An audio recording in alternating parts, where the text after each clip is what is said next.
Everyone, myself Reema Singh. Welcome to my YouTube channel Reema science point. आज हम आपको enzyme के बारे में बताएंगे कि एंजाइम क्या होते हैं, उनके क्या फंक्शन होते हैं और उनके क्या टाइप्स होते हैं। तो चलिए स्टार्ट करते हैं। एंजाइम क्या होता है? एंजाइम आपका, हम कह सकते हैं, ये आपका ऑर्गेनिक कैटलिस्ट की तरह फंक्शन परफॉर्म करता है। मीन्स अगर हम किसी केमिकल रिएक्शन में हम किसी एंजाइम को एज अ कैटलिस्ट हम यूज़ करते हैं तो वो क्या करता है, उस केमिकल रिएक्शन के रेट को इंक्रीज़ कर देता है। इसलिए हम एंजाइम को क्या बोलते हैं कि एंजाइम क्या है, वो ऑर्गेनिक कैटलिस्ट की तरह होता है, या इसको हम ऑर्गेनिक कैटलिस्ट बोलते हैं। क्यों? क्योंकि ये क्या करता है, increase the rate of chemical reaction.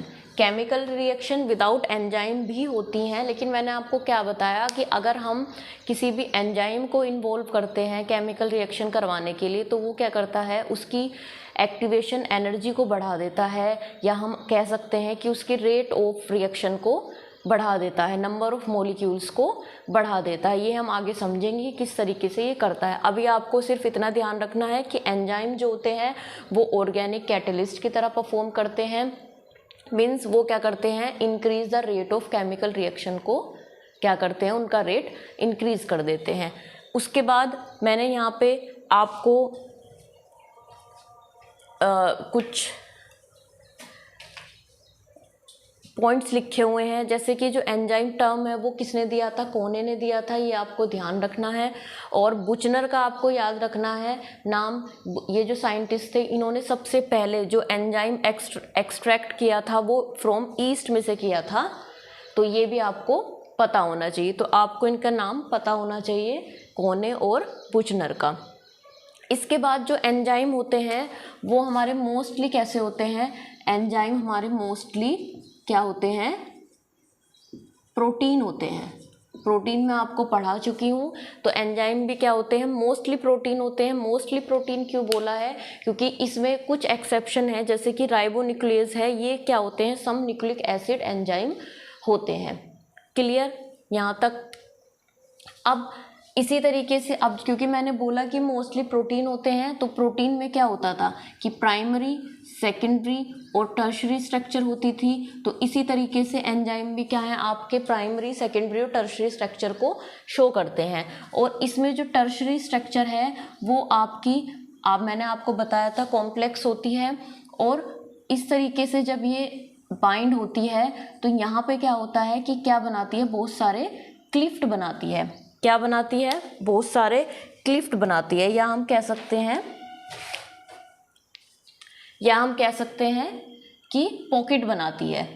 क्या बनाती है, पॉकेट, या हम उसको क्लिफ्ट भी बोलते हैं। इन्हीं पॉकेट या क्लिफ्ट को हम क्या बोलते हैं, एक्टिव साइट ऑफ एंजाइम। क्या बोलते हैं, एक्टिव साइट ऑफ एंजाइम। और इसी एक्टिव साइट से क्या होता है, आपका जो सबस्ट्रेट होता है वो आके क्या होता है, बाइंड होता है। तो इस एक्टिव साइट से क्या होता है, आपका bind substrate as well as competitive inhibitor. तो इसी एक्टिव साइट में आपका क्या होता है, सबस्ट्रेट और एज वेल एज कहीं पे सबस्ट्रेट बाइंड होता है, कहीं पे आपका कॉम्पिटिटिव इनहिबिटर बाइंड होता है। तो ये हम समझेंगे किस तरीके से ये बाइंड होते हैं। तो ये तो हो गया आपका, मीन्स कॉम्पिटिटिव इनहिबिटर के बारे में समझेंगे कि कुछ ऐसे सबस्ट्रेट भी होते हैं या कुछ ऐसे इनहिबिटर भी होते हैं कि वो क्या करते हैं, रेट ऑफ रिएक्शन को कम भी कर देते हैं। तो हम आगे समझेंगे। अभी सिर्फ आपको ये ध्यान रखना है कि जो टर्शरी स्ट्रक्चर होती है एंजाइम की, वो बाइंड्स इस तरीके से होती है कि उसमें कुछ क्लिफ्ट या पॉकेट बन जाते हैं, जिनको हम एक्टिव साइट कहते हैं। और इन्हीं एक्टिव साइट से आके आपका क्या होता है, सबस्ट्रेट अटैच होता है। सपोज कीजिए ये आपका कोई एंजाइम है, तो इस एंजाइम में क्या होगा, क्लिफ्ट होंगी, एक्टिव साइट होगी, और ये इस एक्टिव साइट से आपका सबस्ट्रेट बाइंड होके फिर आपका क्या बनाएगा, ये एंजाइम। यहाँ पे मैं ई का मतलब एंजाइम है, एस आपको डिनोट हो रहा है सबस्ट्रेट, लिख देती हूँ। ये ई का मतलब है एंजाइम और एस मतलब है आपका सबस्ट्रेट, और एक्टिव साइट से जब ये सबस्ट्रेट बाइंड हुआ तो इसने क्या बनाया, ये ई एस यानी कि एंजाइम सबस्ट्रेट कॉम्प्लेक्स इसने बनाया। और उसके बाद में क्या है, ये आपका जो सबस्ट्रेट है वो किस में चेंज हो जाता है, मल्टीपल स्टेप्स होते हैं उसके बाद में, जिनको हम इंटरमीडिएट स्टेज भी बोलते हैं। जब हम क्रेब्स साइकिल या ग्लाइकोलाइसिस आपको पढ़ाएंगे तो उसमें हम अच्छे से बताएंगे। तो इसमें आपको अभी इतना ध्यान रखना है कि एंजाइम आपका क्या होगा, सबस्ट्रेट एंजाइम के एक्टिव साइट से बाइंड हुआ, उसने एंजाइम ई एस यानी कि ई एस एंजाइम और सबस्ट्रेट कॉम्प्लेक्स बनाया। और फाइनली जो लास्ट स्टेप है उसमें क्या हुआ कि जो सबस्ट्रेट है वो चेंज हो गया, किसमें, प्रोडक्ट में चेंज हो गया, और प्रोडक्ट अलग हो गया और आपका एंजाइम अलग हो गया। फिर से इस एंजाइम ने क्या किया, दोबारा से यही फर्दर रिएक्शन हुई किसी अदर सबस्ट्रेट के साथ, क्योंकि ये वाला सबस्ट्रेट तो फाइनली लास्ट स्टेप में आके किस में कन्वर्ट हो गया, प्रोडक्ट में हो गया। और यहाँ पे क्या हुआ, प्रोडक्ट अलग हो गया और एंजाइम अलग हो गया। फिर से इस एंजाइम ने क्या किया, रिएक्शन में ये किसी दूसरा सबस्ट्रेट इसके एक्टिव साइट से अटैच हुआ और फिर से यही प्रोसेस कंटिन्यू हुआ। तो इस तरीके से जो है एंजाइम अपना वर्क करता है। और सपोज कीजिए अगर आपका कोई एंजाइम है और वो अगर किसी रिएक्शन में पार्टिसिपेट नहीं कर रहा, हम लिख लेते हैं नोट इन्वॉल्व, तो इसका मतलब क्या है, रिएक्शन तो होगी लेकिन जो आपका नंबर ऑफ मॉलिक्यूल्स होंगे, नंबर ऑफ मॉलिक्यूल्स कह लीजिए या रेट ऑफ प्रोडक्ट कह लीजिए, रेट ऑफ प्रोडक्ट, वो क्या होंगे, लेस होंगे, कम होंगे। लेकिन अगर हम किसी एंजाइम को, अभी मैं आपको एग्जांपल से भी बताऊंगी कि हम कौन सी रिएक्शन होती है, कि कौन सी रिएक्शन में कौन से एंजाइम यूज़ किए जाते हैं, लेकिन अभी आप पहले समझिए कि अगर कोई एंजाइम रिएक्शन में इन्वॉल्व है तो वो क्या करेगा कि वो नंबर ऑफ मॉलिक्यूल्स यहाँ पे भी बनेंगे और नंबर ऑफ मॉलिक्यूल्स यहाँ पे भी बन रहे हैं, लेकिन यहाँ पे क्या होंगे, जो नंबर ऑफ मॉलिक्यूल्स होंगे या जो रेट ऑफ प्रोडक्ट होगा वो कैसा होगा, मोर होगा। मीन्स अगर यहाँ पे 200 मॉलिक्यूल्स बन रहे हैं तो यहाँ पे आपके क्या होंगे, आपके 50,000 मॉलिक्यूल्स बनेंगे। ये मैं जस्ट आपको एग्जांपल के तौर पे बता रही हूँ। तो रेट क्या हो जाएगा प्रोडक्ट का, या नंबर ऑफ मॉलिक्यूल्स क्या हो जाएंगे, वो आपके डबल हो जाते हैं, डबल से भी ज़्यादा। तो ये था एंजाइम। इसके बाद इतना आपको समझ में आ गया कि एंजाइम किस तरीके से वर्क करता है। अब अगर हम इसकी बात करें एंजाइम की, तो ये दो तरीके से परफॉर्म करता है, एक तो ऑर्गेनिक कैटेलिस्ट की तरह, और दूसरा आपका परफॉर्म करता है इनऑर्गेनिक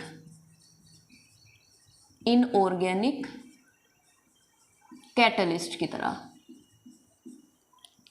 तो ऑर्गेनिक कैटेलिस्ट में क्या होता है कि अगर हम यहाँ पे हाई टेम्परेचर देते हैं, हाई टेम्परेचर देने पर ये क्या हो जाता है, डिग्रेड हो जाता है। क्या हो जाता है, डिग्रेड भी आप कह सकते हैं, या डी नेचर भी हो सकता है, या ब्रेक डाउन भी आप लिख सकते हैं। हाई टेम्परेचर पे क्या हो जाएगा, डिग्रेड। लेकिन इसका भी एक्सेप्शन है, जो कि जिसको हम कह सकते हैं, या इसका जो एक्सेप्शन है जो कि थर्मल स्टेबिलिटी शो करता है, थर्मल स्टेबिलिटी शो करता है, वो है आपका थर्मस एक्विटिकस। ये क्या है, इसका एग्जाम्पल नहीं है, ये है इसका एक्सेप्शन। क्योंकि मैंने आपको क्या बताया कि ऑर्गेनिक कैटलिस्ट वो होते हैं जो हाई टेम्परेचर पे, अगर हम हाई टेम्परेचर देंगे तो वो क्या हो जाएंगे, डिग्रेड हो जाएंगे, यानी कि ब्रेक डाउन हो जाएंगे, सर्वाइव नहीं कर पाएंगे एंजाइम, या अपना फंक्शन प्रॉपर वो परफॉर्म नहीं कर पाएंगे। लेकिन एक्सेप्शन है इसका, जो जिसको हम थर्मल स्टेबिलिटी भी बोलते हैं। इसको हम, ये टर्म आपको याद रखनी है कि थर्मल स्टेबिलिटी क्या होती है, कि वो अपने हाई टेम्परेचर देने पे भी क्या होता है, अपनी थर्मल स्टेबिलिटी या थर्मल को क्या होता है, टेम्परेचर को मेंटेन करते हैं, मतलब कि टूटते नहीं हैं। जैसे कि आपका थर्मस एक्विटिकस, ये आपको पता होना चाहिए। जबकि इनऑर्गेनिक कैटलिस्ट में क्या होता है कि ये आपका हाई टेम्परेचर को क्या कर लेते हैं, टॉलरेट कर लेते हैं, ठीक है, या हाई टेम्परेचर पे हम लिख सकते हैं सरवाइव कर लेते हैं, मतलब इन पे जो है कोई भी इफेक्ट टेम्परेचर का नहीं फर्क पड़ता। तो इसको हम ऐसे लिख सकते हैं, सरवाइव एट हाई टेम्परेचर। जैसे कि इसका एग्जांपल है कि आपने, अगर हम नाइट्रोजन की हाइड्रोजन से रिएक्शन करवाते हैं तो हमारा क्या बनता है, अमोनिया बनता है। इसमें जो कैटलिस्ट वर्क करता है वो करता है आयरन। और अगर हम 400 से 450 450 का भी यहाँ पे टेम्परेचर देते हैं तो ये क्या होते हैं, ब्रेक डाउन नहीं होते। तो ये आपको पता होना चाहिए कि ऑर्गेनिक कैटलिस्ट और इनऑर्गेनिक कैटलिस्ट क्या होता है। इसके बाद मैं अपने अगले लेक्चर में आपको ये बताऊंगी कि जो एंजाइम है वो किस तरीके से इनका जो है फंक्शन होता है, किस तरीके से इनका मैकेनिज्म होता है। तो अगर आपको मेरी वीडियो अच्छी लगी तो लाइक करें, शेयर करें और चैनल को सब्सक्राइब करना नहीं भूलें। धन्यवाद।